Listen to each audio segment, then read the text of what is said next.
क्रिस्का recording studio Ekangar सराय।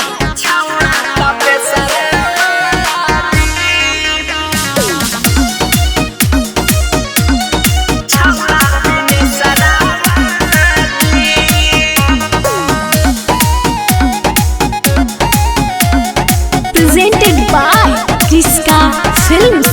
अजी कौची कहियो भौजी हमारा कहल न जाला जी। अजी कौची कहियो भौजी हमारा कहल न जाला जी। हजी लाइन मारा हो गई छौड़ा बिने सरावाला जी। अजी लाइन मारा हो गई छौड़ा तपे सरावाला जी। हजी कैसे पटियाई तोरा से छौड़ा बड़ी हकई काला जी। अजी लाइन मारा हकई छौड़ा उमे सवावाला जी। अजी लाइन मारा हकई छौड़ा राजे सवावाला जी।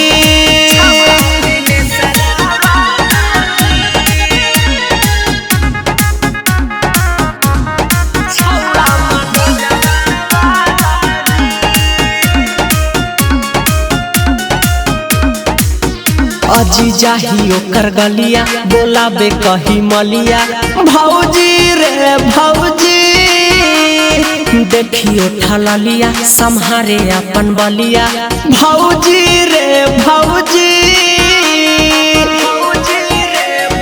हे जी अजी जाही ओकर गलिया बोलाबे कही मलिया भौजी रे भौजी। देखियो ठललिया सम्हारे अपन बलिया भौजी रे भौजी। अजी लाग हई जवानी में अपन मार दिए ताला जी। हजी लाइन मार हकई छौड़ा चने सरावाला जी। अजी लाइन मार हकई छौड़ा जुगे सरावाला जी। क्रिस्का रिकॉर्डिंग स्टूडियो एकंगर सराय।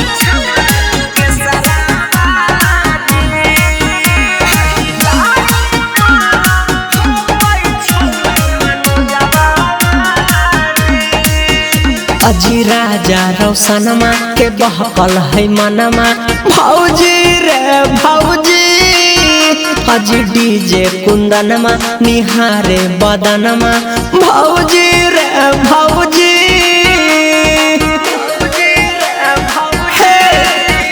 अजी राजा रौशनमा के बहकल है मनमा भौजी रे भौजी।